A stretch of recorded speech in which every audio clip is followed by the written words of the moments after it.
Les amis, parlons startup.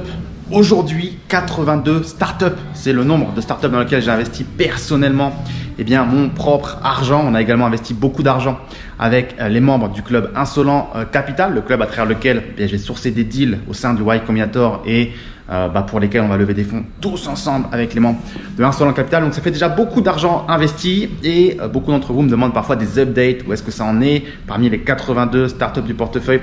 Est-ce que certaines d'entre elles ont déjà produit des exits? Où est-ce que ça se passe bien? Ou est-ce que tu t'es complètement planté? Je sais que certains espère cela secrètement, de se dire que je suis en train de dilapider mon cash dans des startups qui ont de faibles probabilités de vivre un événement de liquidité, un exit tel qu'on l'appelle. Alors, il y a 82 startups en portefeuille. Donc évidemment, si je passais ne serait-ce que 30 secondes ou une minute, tu comprends très bien que la vidéo ferait déjà plus d'une heure et demie. Donc c'est littéralement impossible. Ce que je te propose toutefois, c'est qu'on se rende sur mon ordinateur en screencast. Je vais te partager mon écran. On va regarder le fichier de toutes les startups que j'ai en portefeuille. Je vais te montrer le nom, les sites web. On va un petit peu discuter de tout ça. Je vais te dire quelles sont les erreurs que j'ai fait et que j'aimerais ne plus refaire, quelles sont les startups qui se portent très très bien et pourquoi. Bref, faire un petit bilan. Après, c'est déjà 4 années, je crois, d'investissement dans les startups. Faire un petit bilan des erreurs que j'ai pu faire, puisque naturellement, j'en ai fait à mes débuts. Et de ce qui se passe bien, de parler de celles qui se passent aussi un peu moins bien et pourquoi d'après moi. Bref, il y a à boire et à manger. Quand tu as 82 startups en portefeuille, tu en as qui avancent très très vite, tu en as qui avancent moins bien, tu en as qui sont à la ramasse évidemment. Je ne suis pas là pour te dire que tout se passe bien, ça serait évidemment mentir. Comme je dis souvent, j'espère le plus rapidement possible avoir des startups qui se cassent littéralement la gueule. Ça veut dire que le plus j'aurai d'échecs, le plus je me rapprocherai d'un exit, puisque en fait c'est asymétrique les distributions, comme on dit en startup. Il faut connaître des échecs pour avoir des très belles réussites, et ces belles réussites viendront effacer toutes les pertes. C'est toute la magie des investissements dans les startups, c'est que les distributions sont asymétriques. On entend souvent parler des belles réussites, mais il faut savoir que derrière chaque réussite, derrière chaque investisseur en startup qui a connu un bel exit, il a également connu des startups qui ont fait faillite. C'est le jeu. Bref les amis, c'est l'introduction. On se retrouve tout de suite là-bas sur mon ordinateur et on parle un petit peu de tout ça ensemble. Allez, on se retrouve comme prévu sur l'ordinateur pour que je puisse te montrer un petit peu l'évolution du portefeuille. Donc si tu vas sur clubmillionnaire.vc, ok, tu vas pouvoir tomber tout simplement sur la page qui présente un petit peu le club d'investisseurs, du coup Insolent Capital, à travers lequel on a investi dans ces startups. Et si tu descends un petit peu, alors la page est longue, mais il y a énormément d'informations extrêmement intéressantes sur l'investissement dans les startups. Et quand tu arrives sur cet endroit de la page, quelques startups dans lesquelles j'ai pu investir, tu as ici la totalité du portefeuille Insolent Capital. Donc, je te l'ai déjà ouvert ici, donc je ne vais pas faire doublon. Mais grosso modo, tu as la liste des 80 boîtes dans lesquelles j'ai investi. Alors, tu as ici les 5 dernières que je garde encore en confidentiel jusqu'à en fait le moment où la levée de fonds sera officiellement annoncée par les startups. Encore une fois, tout ça, c'est bel évidemment confidentiel. Donc, faut faire attention avec ce qu'on partage. Mais pour toutes ces levées de fonds, il n'y a plus aucun souci. Tout est public. Tout le monde sait que ces boîtes ont levé des fonds. Donc, tu vois, dans ce tableau que je mets à disposition de façon publique pour que les gens puissent avoir un peu une idée des deals dans lesquels j'ai investi, vous avez les noms, la date à laquelle le deal a été réalisé, l'industrie, le secteur dans lequel la société opère, le pays en question, le multiple latent, on va en reparler juste après, si la boîte elle est encore vivante ou pas, le site web et si ça fait partie du Y Combinator. Donc le Y Combinator, si tu ne connais toujours pas, c'est considéré comme étant le meilleur incubateur au monde, de là où sont sorties les plus grosses boîtes. Je peux te montrer rapidement sur leur site. Si tu vas sur Companies ici, il y a sûrement des noms qui vont vite fait, bien fait te parler, comme Airbnb, Coinbase, Dropbox. Qu'est-ce que tu pourrais connaître également? Stripe évidemment, OpenSea, Brex peut-être que tu connais, Reddit aussi, bref, d'autres noms rapides sûrement que tu connais, Zapier aussi. Bref, on va pas tous les faire, Monzo Bank aussi. Il y a une paire de boîtes qui sont sorties de cet incubateur. Ok. Ça, c'est un tableur simplifié entre guillemets, puisque dans mon propre tableur à moi, j'ai 25 colonnes, je crois. Donc, avec toutes les informations, valorisation, des updates, enfin bref, plein d'informations en 25 colonnes. Donc, évidemment, ça, je le garde pour moi, c'est confidentiel. Mais on va déjà se baser sur cette base-là. Concernant la répartition du portefeuille, donc on peut voir ici qu'on a donc 82 boîtes en portefeuille dans 19 pays, si je dis pas de bêtises ici. La majorité sont donc aux USA, États-Unis, 41%. Pas surprenant, ça reste l'endroit où les plus belles startups sont créées dans la Silicon Valley. Donc, naturellement, il y a beaucoup de très beaux deals qui me sont proposés de là-bas. Ensuite, l'Inde, avec 18 deals, 22%. Simplement, j'ai une très forte appétence pour ce pays qui, pour moi, présente un énorme potentiel. Et ensuite, on a ici Mexico et Nigeria, deux pays également avec du très, très fort potentiel. On a d'autres pays, Pakistan, Vietnam, Pérou, Kenya, Singapour, Indonésie, Espagne, Rwanda, Canada, Israël, Ouganda, Colombia, Bangladesh, Brésil et Chine. Bon, est-ce qu'il y a des pays dans lesquels je réinvestirais plus? Peut-être, genre la Chine. La Chine, ça m'emballe plus du tout. Après, sincèrement, je suis pas du tout fermé en fait d'un point de vue géographique. Tant que le deal me permet de viser un minimum de x100, que ça sort du Y Combinator, ça me plaît. Après, j'analyse en fait, j'analyse et je vois ce qu'il est possible de faire. Alors, qu'est-ce qu'on pourrait dire d'autre? Évidemment, j'ai pas tout. Je vais pas vous parler de chaque deal en question. Dans cette liste-là, il y a évidemment des deals qui se portent bien. Alors, pour des raisons de confidentialité, je pourrais pas te dire lesquels. Alors, je vais te dire peut-être lesquels qui se portent très bien. A priori, rien à cacher, rien de négatif là-dessus. Par contre, je vais pas te dire celles qui se portent moins bien pour des raisons évidemment de confidentialité. Il faudra pas qu'il y ait un petit malin, je sais pas, qui aille dire à la startup en question, on m'a dit que ça allait pas, qu'est-ce qui se passe? On sait jamais. C'est confidentiel, encore une fois, tout ça. Seuls les investisseurs ont accès aux updates et on n'est pas censé du tout partager l'état de santé de la startup. Toutefois, il y a des boîtes qui avancent très très bien. On peut citer, alors il y a tellement de noms là que se balader dans tout ça, c'est pas évident. Il y a Blue Dot qui avance très très bien. Qu'est-ce qu'on a d'autre? Decentro ici avance très très bien en Inde. Donc une boîte qui fait de la fintech. Donc ça c'est excellent, ça avance très très bien.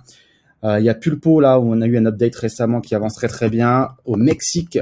Donc Pulpo ici qui propose une plateforme pour tous les agents immobiliers qui avance très très bien. Alors parlons tout de suite justement du multiple latent. On voit ici 1,27. Qu'est-ce que ça veut dire? Ça veut dire que j'ai fait 27% sur mon investissement. C'est bien, c'est pas bien. Chacun voudra juger comme il l'entend.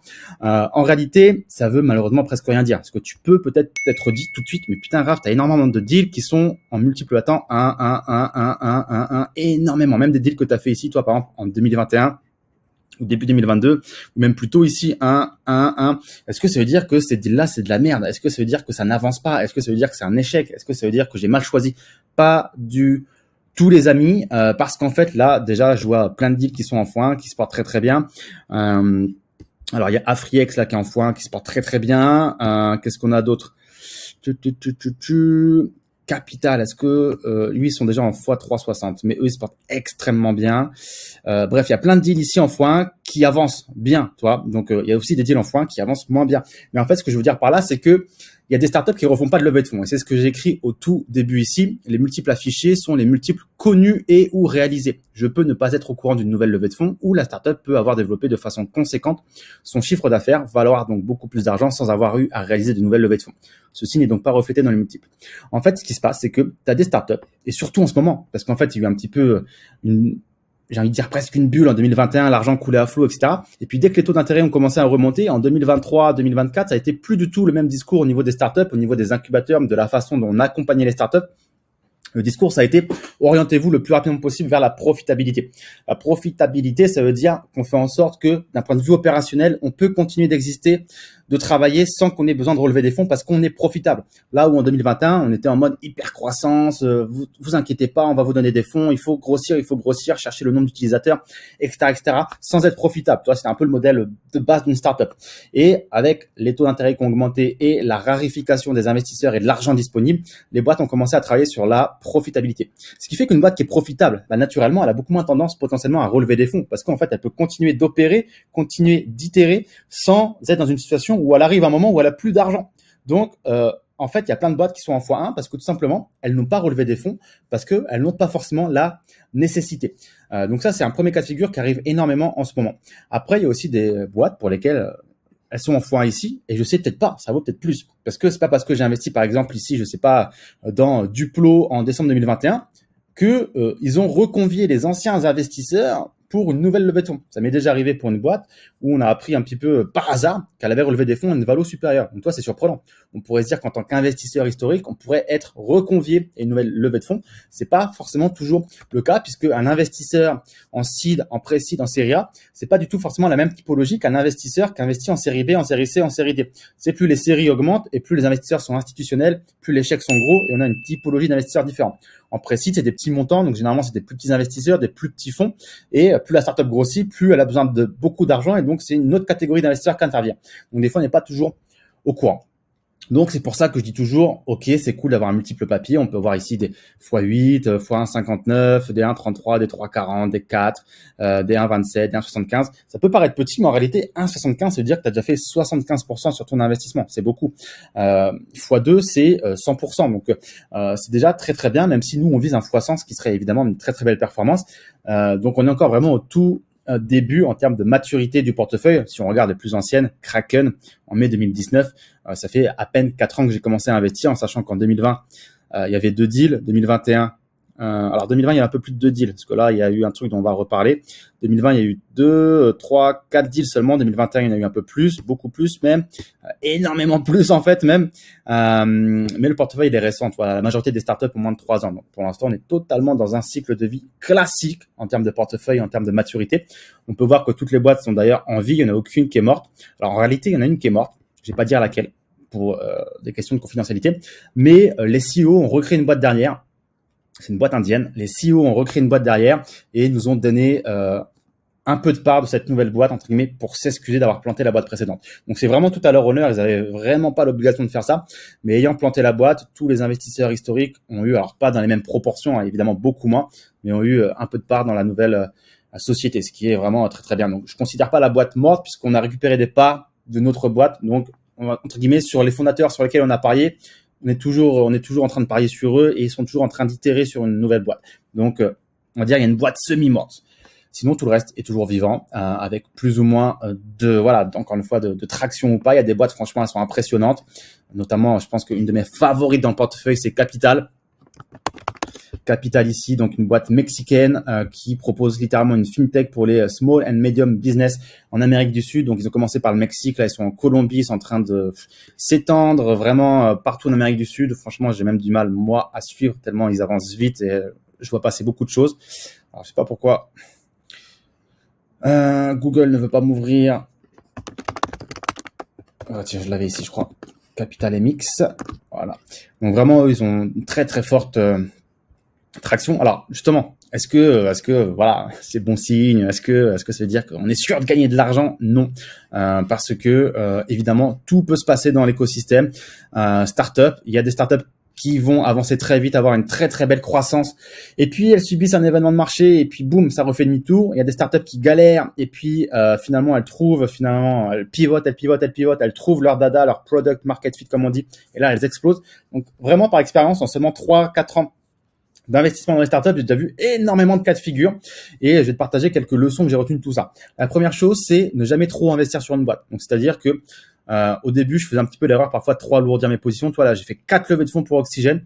Avec le recul, c'est un peu une erreur. J'ai fait 2 fois une levée de fonds ici pour Smile Identity. Donc, je regrette beaucoup moins Smile Identity. Et pour Oxygène, je regrette un petit peu car ils ont vraiment une croissance de malade au tout début, puis ensuite ils ont eu un événement très désagréable qui a fait que ça a totalement changé le cours des choses, vraiment dans le mauvais sens. Et en fait, ma conclusion c'est faut être froid, il faut ne pas aimer une startup, il faut quasiment mettre dans tous les deals, et c'est ce que je dis à tous les membres de Insolent Capital, n'ayez pas d'attirance particulière pour une startup, mettez le même billet plus ou moins dans chacune des startups et faites en sorte d'augmenter vos nombres de lignes, donc d'avoir le plus de startups en portefeuille potentiel, puisqu'encore une fois, les distributions sont asymétriques, pardon. Donc, le plus vous avez de boîtes, le plus vous avez de chances que parmi toutes ces boîtes, vous en avez une qui explose et qui vous fasse la performance. Donc, en fait, voilà, ne vraiment pas trop investir sur une boîte, même si parfois on peut être attiré par une boîte. Imaginons que je suis, que je bosse dans l'industrie de la crypto, que je connais très bien ce marché. Boum, par exemple, quand on a investi dans des startups autour de la crypto, il y en a plusieurs. Il y a eu Chain, Site ici. À Singapour, je pourrais tenter de mettre un peu plus d'argent sur cette boîte. Non, en réalité, il faut être très très froid. On est investisseur, on sait que a priori, il y a beaucoup de boîtes ici qui vont produire des résultats soit nuls, médiocres, décevants, légers, petits, moyens, et qu'il y en a quelques-unes qui vont venir faire boum, exploser nos retours sur investissement. Donc, être très froid. Et vraiment, ce que j'ai constaté, parce que j'adore diversifier dans les pays émergents, comme tu peux le voir ici, c'est qu'il y a beaucoup de CEO étrangers qui viennent investir aux États-Unis. Je fais pas beaucoup de deals aux États-Unis par plaisir. Honnêtement, si j'en faisais moins, ça me ferait même plus plaisir parce que je suis déjà exposé aux États-Unis avec mes actions américaines. Donc, si je pouvais avoir plus de startups à l'étranger, ça m'intéresserait. Mais il y a beaucoup d'étrangers, en fait, de CEO étrangers, notamment d'Inde, mais aussi d'Afrique, qui viennent directement entreprendre dans la Silicon Valley, qui se relocalisent, en fait, à San Francisco, en fait, qui font partie d'une saison du Y Combinator, donc qui viennent à San Francisco et qui restent. Puisque à San Francisco, eh bien, tu as tout simplement tout le réseau, tous les investisseurs, toute l'énergie qui est propice à développer une startup. Donc ça, j'ai beaucoup remarqué ça, notamment là sur les derniers deals qu'on a fait. Il y a beaucoup de ces CEO qui sont pas forcément américains ici, mais qui sont venus entreprendre aux États-Unis. Également, dans toutes ces boîtes, alors là, vous n'avez pas la colonne sur la fréquence des updates que je reçois. Moi, dans mon propre tableur, j'ai quand est-ce que j'ai reçu un dernier update avec la date. Il y a des startups, par exemple, ici, je pense qu'en 2021, il doit y en avoir. Pour lesquels on n'a toujours pas eu d'update, ou en tout cas où le dernier update datait de ce moment-là, ou il y a 2 ans, ou il y a 3 ans, ou il y a 1 an, j'en sais rien. La fréquence des updates ne veut rien dire. Il y a des boîtes pour lesquelles j'ai pas d'update, mais je sais que ça se passe extrêmement bien parce que sur LinkedIn, en fait, et ce que je souligne là, ça veut rien dire. Je m'amuse. Ce que je vois sur LinkedIn, dans la presse spécialisée, me fait dire qu'a priori, ça ne peut que aller dans le bon sens. Et il y a des startups pour lesquelles on a des updates, et je dirais pas les noms, mais ça avance pas. Dire ça se traîne, ça réussit pas, ça avance pas, ça va pas comme ça devrait aller. Donc la fréquence des updates, c'est ce que j'ai compris, c'est que ça veut rien dire. C'est pas parce qu'une boîte envoie plein d'updates que ça va très bien. C'est pas parce qu'une boîte envoie pas d'update que ça se passe très mal. Au contraire, encore une fois, ici, il y a à boire et à manger. Qu'est-ce que je pourrais te dire de plus? Alors oui, tu l'as peut-être remarqué également ici, la tendance, clairement, elle est au Y Combinator. Là, on a fait un petit écart, et encore que, puisque en fait, ce CEO est passé par le Y Combinator auparavant avec une autre boîte. Donc, c'est ce qu'on appelle un YC alumni. Elle est déjà passée par le Y Combinator, elle connaît, on va dire, tout l'écosystème. Mais tu vois quand même que la tendance, elle est très claire, c'est que du Y Combinator. Tout simplement parce que plus je vois passer des pitch decks, plus j'investis dans des startups, plus je comprends l'écosystème, plus je mate du contenu, etc. Et plus je me rends compte de la puissance du Y Combinator en termes de retour sur investissement. C'est juste insane ce que arrive à produire en termes de résultats le Y Combinator. Au bout de 10 ans, 12 ans, on a plus de 40% d'exit.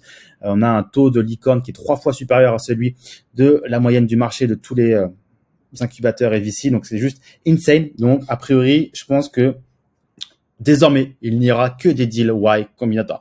J'en reçois évidemment énormément, puisque j'en reçois 3000 par an des deals, à peu près, ça dépend entre 2000 et 4000, ça dépend un petit peu des années, mais j'en reçois beaucoup. Pour terminer la vidéo, j'avais donc la question du membre, également d'un membre de la communauté qui me disait ce que j'espérais donc en retirer avec des hypothèses pessimistes et optimistes, les secteurs, le devenir, confiance dans l'évolution globale de ces business. Comme tu peux le voir, on n'a pas parlé des secteurs, donc on a parlé des pays, il y a plein de pays différents, il y en a 19 qui sont représentés, donc ça permet déjà de diversifier son portefeuille de façon internationale, mais il y a surtout énormément de secteurs différents. Si tu regardes ça tranquillement, tu te rendras compte que 95% de ces boîtes ont un point commun, c'est le côté technologique. Donc, toi, c'est de la fintech, c'est alors des marketplaces pas forcément énormément, mais ça peut être des algorithmes, ça peut être des SaaS, beaucoup de SaaS, ça peut être des plateformes, ça peut être des KYC checks, bref, c'est énormément tech. Et par contre, on a tout un tas d'industries. C'est-à-dire que, allez, si je peux zoomer un petit peu, peut-être que c'est un peu petit pour toi, mais ici, on a par exemple de la fintech pour les petits et moyens business en Afrique. On a du cashback en Bitcoin ici. Ici, on a une solution de paiement par QR pour les petits et moyens business. Là, on a des micro-prêts pour les business en Afrique. Là, on a une société bien de matrimoniale, donc un peu un Tinder pour les Indiens, si on résume vulgairement le truc, toi. Ici, on a une plateforme, un petit peu à la, comment on appelle ça en Europe ou aux États-Unis. J'étais au Bangladesh il y a pas longtemps. Je vous ai d'ailleurs fait une vidéo sur Chaldal. C'est une plateforme pour commander en fait tes produits de la vie de tous les jours et te les faire livrer directement chez toi. Donc ça m'énerve quand je vois Claude Flair comme ça qui casse les sites entre guillemets, qui font leur vérification.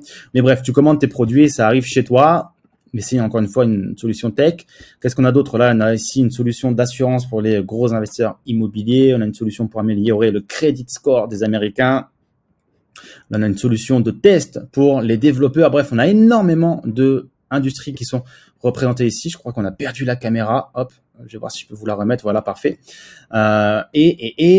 Pourquoi? Simplement parce qu'on est plus facilement valorisable. Il y a des plus grosses marges. On peut scaler plus facilement. Et surtout, on peut être racheté par les gros acteurs du Nasdaq, des Google, Microsoft. Alphabet, parce que je viens de te le dire, Google, Amazon, etc., Mastercard, Visa, et j'en passe, donc ou des banques, etc. Typiquement un capital, peut-être que ça peut intéresser à un moment ou à un autre une banque, on n'en sait rien, on verra. Mais en tout cas, ma confiance sur ce portefeuille est plutôt bonne. Je sais déjà qu'il y a des boîtes qui vont fail, qui vont échouer. Je vois déjà plus ou moins lesquelles je pense. Après, attention, il peut y avoir un pivot. C'est arrivé sur une boîte en Inde encore où les fondateurs ont pivoté 3 fois. Donc, ils nous ont vendu une base sur un pitch deck, on a investi, ça a changé de business, ça a rechangé de business, et là, ça a rechangé de business, et là, ça décolle. Donc, toi, c'est normal. Le pivot, c'est extrêmement quelque chose qui est bon. Toi, il y a beaucoup de gens qui pourraient se dire, c'est mauvais, comment ça change de business tous les 4 matins. Moi, je préfère des fondateurs qui sont smart, qui bougent très vite et qui savent réagir quand ça va pas, qui trouvent des nouvelles idées et qui réitèrent et qui trouvent le bon product market fit. Aux États-Unis, encore une fois, c'est vivement encouragé le pivot. Il y a plein de boîtes qui ont des réussites extraordinaires, qui ont pivoté entre ce qu'on a vendu aux investisseurs et ce que la boîte fait à la fin. Il y a énormément de success stories où ça a changé plein de fois. Donc, c'est normal. Donc, je suis plutôt très confiant sur ce portefeuille. Je vois déjà quelques startups qui clairement ont le potentiel de délivrer un très gros ROI. Je dirais pas forcément le nom de toutes ces startups pour éviter de me porter la chkoumoun, comme on dit. T'as compris qu'il y a déjà Capital qui avance très très bien, mais il y en a d'autres évidemment qui avancent aussi très très bien. Donc, est-ce qu'on fera un x100? Je pense qu'il y a largement plein de boîtes dans le portefeuille qui ont le potentiel de le faire. Est-ce qu'on fera plus, x200, x500? Il y a également plein de boîtes qui ont le potentiel de le faire. On fera sûrement des x20, des x50, des x2, des x3, des x10. Il y aura sûrement à boire et à manger. Et j'ai hâte en tout cas que le premier exit arrive. Je sais que c'est une question de temps. Il y a beaucoup de gens également qui attendent ça pour être certain que ce que je fais est légitime. Il y a beaucoup de gens qui pensent que tout ça c'est du vent parce que mine de rien, entre ce que j'ai investi moi et ce qu'ont investi les investisseurs du Club Insolent Capital, on doit être en millions de dollars investis et pour l'instant, il y a 0 centime concrètement qui est retourné dans les poches, toi. Donc, je sais que pour beaucoup de gens, ça peut paraître totalement fou. Ils se diraient, putain, mais avec tout cet argent, ce que j'aurais pu faire, m'acheter une résidence principale, investir en bourse ou que sais-je. Mais en fait, je suis extrêmement confiant. Je suis extrêmement confiant parce que déjà, les deals sortent. Tu l'as vu du Y Combinator. On sort pas de deal, toi, qui sort de qui va être mon associé, où on te dit, vas-y, moi, j'ai trouvé la recette miracle d'une barre céréalière qui te fera jamais grossir alors que c'est trop bon. Non, on n'est pas dans ce genre de deal. On est vraiment dans des vrais deals tech où il y a vraiment un très gros potentiel, un gros marché, des fondateurs. On n'en a pas parlé. Les fondateurs ici, derrière ces boîtes, moi, je pète les plombs tout le temps. Quand je vois les pitch decks, je me dis, mais qui sont ces gens? C'est des ovnis. Je pense pas que c'est des gens que tu vois au bar le samedi soir avec 3 grammes dans le sang. C'est des gens qui ont fait des études de malades, qui ont déjà, pour certains, monté des boîtes et fait des exits et qui recommencent des boîtes. Il y a vraiment des cerveaux de malades et c'est vraiment impressionnant. Donc, c'est pour ça que je suis extrêmement confiant parce qu'on a un mélange extrêmement bon de Y Combinator, des cerveaux de malades. On a des pays émergents où il y a tout à faire. On a des industries, des secteurs, des boîtes tech où on sait qu'il y a de l'argent, où on sait que ça intéresse, où on sait qu'il y a des manques à combler, où on sait que ça peut scaler et va avoir beaucoup d'argent, des SaaS, etc. Donc, en fait, pour toutes ces raisons, je sais juste que c'est une question de temps. Après, je trouve ça juste dommage pour les gens qui attendent de voir les résultats que je vais potentiellement obtenir avant de commencer eux-mêmes à investir, puisque le temps avant d'avoir des résultats, c'est en moyenne 5 à 7 ans pour avoir un événement de liquidité. Et donc, perdre 5 à 7 ans dans l'investissement, je trouve ça énorme. Donc, a priori, dans, peut-être 4 ans, un peu plus tôt, un peu plus tard, on commencera à avoir des premiers exits, soit par des introductions en bourse ou des rachats par d'autres entreprises de nos startups. Et a priori, il y aura sûrement un petit roulement qui va se mettre en place, puisque tu vois qu'on n'a pas du tout arrêté d'investir tout au long de ces dernières années. Donc, tous les mois, il y a eu des deals quasiment. Donc, a priori, il y a un moment assez sympa où on va avoir une sorte de roulement où régulièrement, boum, boum, boum, ça va tomber. Il y aura peut-être des exits et du cash qui va rentrer. Et là, ça peut être intéressant parce que le cash qui rentre, ça va pas être $1000, ça va pas être $2000. Ça va être des dizaines de milliers, des centaines de milliers, voire, on l'espère, des millions dans les plus belles réussites. S'il y a un très beau deal qui nous génère, je sais pas, un fois 1000, on peut littéralement prendre des millions de dollars d'un coup, moi directement à titre perso et tous les autres investisseurs. C'est le cas avec des boîtes comme, je sais plus, Airbnb, je crois, ou Uber, qui ont fait pour leurs investisseurs des multiples, c'est même pas dans les milliers, je crois que c'est dans les dizaines de milliers. Donc imagine, t'as mis $1000, c'est ce qu'on peut mettre au minimum dans chacun des deals, en tout cas avec la façon dont moi je le fais au sein de Insolent Capital. Donc imagine, tu mets 1000 milliards, tu mets $1000 seulement et tu fais, je sais pas, fois 15 000. Boum, t'as récupéré 15 millions. Ça peut paraître trop beau pour être vrai. Je suis pas là pour dire que on va faire ça. Évidemment, c'est le genre d'exit qui arrive. S'il arrive une fois dans sa vie, c'est l'exit d'une vie, comme on le dit. Je suis pas du tout en train de promettre ça. Faire x100, c'est déjà très très beau dans ce milieu-là. Mais en tout cas, on a des boîtes qui peuvent potentiellement avoir ce potentiel.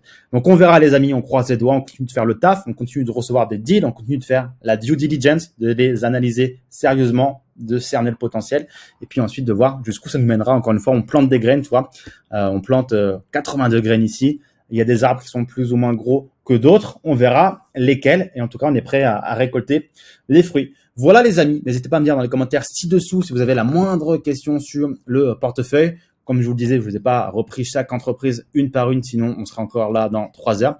Mais n'hésitez pas à lire cette page Insolent Capital, clubmillionnaire.vc et vous allez pouvoir apprendre beaucoup de choses sur tout ce qui est startup, investissement en startup, etc. Donc le lien est là dans la barre de description et je reste à votre disposition pour un petit call si vous voulez potentiellement rejoindre ce club et qu'on réalise ensemble des deals qui sortent tout simplement du Y Combinator. Voilà les amis, c'est tout pour moi et je vous dis à très vite dans une autre vidéo. Ciao, ciao.